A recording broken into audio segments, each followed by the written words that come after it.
Thank you all for coming.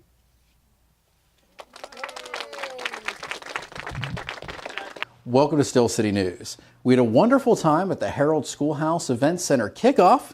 Why don't you see for yourself? So here's to another 140 years of the school operating and giving the community service as it was meant to be. Thank you all for coming. In general, the Board of Supervisors is just, ecstatic about the fact that this is going to be more than just a historical place. This is also a community center that folks can come here, as we're seeing today, and have be able to put on a shower, perhaps a baby shower, or a wedding, as I heard there was a wedding reception here already. And so this is an amenity that is great for this community. We have so many homes, people live very close to here, so and businesses that will be able to utilize this facility. So we're very happy to continue to help and partner with you for anything you might need. But in recognition of this special day, I do have a proclamation to read. That the Hempfield Township Board of Supervisors, whereas the Baltermeyer Historical Society of Hempfield Township has operated and maintained the Harold one-room schoolhouse as an educational historical center for many years, and whereas the Harold one-room schoolhouse, built in 1881, quite a long time ago, has served as a community centerpiece and will continue to serve as an event center for years to come. Now therefore, we the supervisors of Hempfield Township officially recognize the ribbon cutting and dedication of the Harold Schoolhouse Event Center on March the 21st, 2019. Thank you.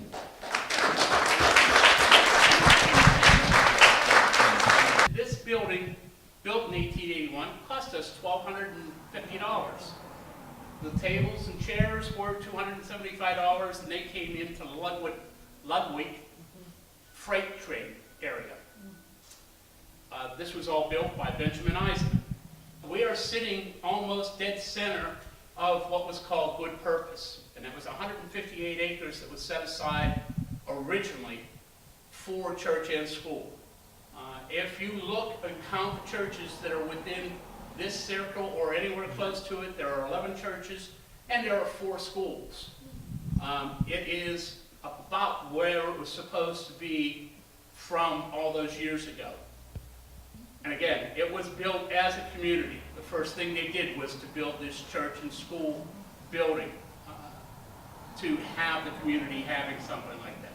That it becomes something of a meeting place, somewhere where people can gather and exchange either ideas or gifts, or have just their families together. It's also a great place for reunions. So we're planning on utilizing it as well as we can. Now, it is the first step for us. As you all know, we also own the church across the street. So on April 14th, we are going to have some big announcements of what else we're planning to do with the community, and some of them are actually going to change the face of this community in many different directions. Liz Hawk. Donna Eicher.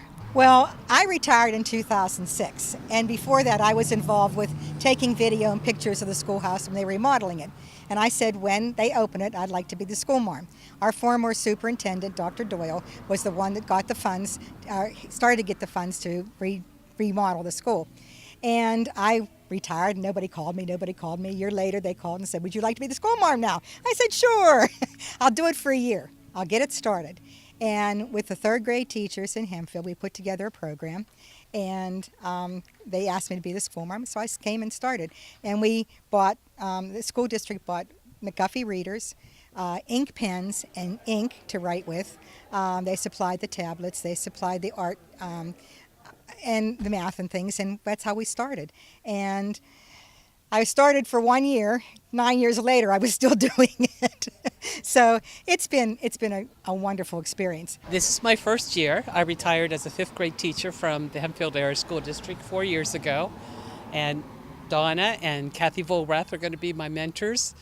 So I've been working on some projects and working on some lesson plans and getting ready for the children to come on Wednesday. I think they understand how school's changed, what school was like in the old days, manners, respect. The kids love it. I have a dunce cap. Yeah. I put a dunce cap on a kid. I pretend paddle kid, you know, and so they get an idea of what it was like to go to school in 1881. We have, at one point during the day, one of the local photographers, Mr. Andrews, comes and he takes a picture of all the kids, a picture that was made, it looks exactly like they were done in 1881. And so it's all very authentic. McGuffey readers, everything that they do is very authentic. And I never lose character. If they ask me, I'll ask them who the president is, and if they'll say Mr. Trump, I say, never heard of the man. Don't know what you're talking about. And then I go in and to explain that the presidents during my time was President Garfield, who was assassinated, and then Chester A. Arthur. So it's all done. How many stars are on the flag? 38, because there were only 38 states during that time. So it's very authentic. We try and keep it that way. And if they say there's an airplane, I don't know what an airplane is. Never heard of it. The kids come dressed in costume too. Oh, thank She you. had the children starting with the costumes, an apron, a hat, that's for the boys. So they walk into the schoolhouse all dressed as colonists, as colonial children, and they love dressing up.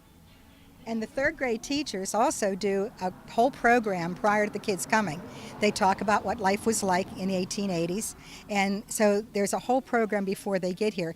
And it's all very prepared, you know, and like I said, I divide the class up when the third graders come in. There's a first grade row, a second grade row, a third grade row, a fourth grade row. So it's very, very unique, you know, and we're the only ones that do it. You won't believe what I saw.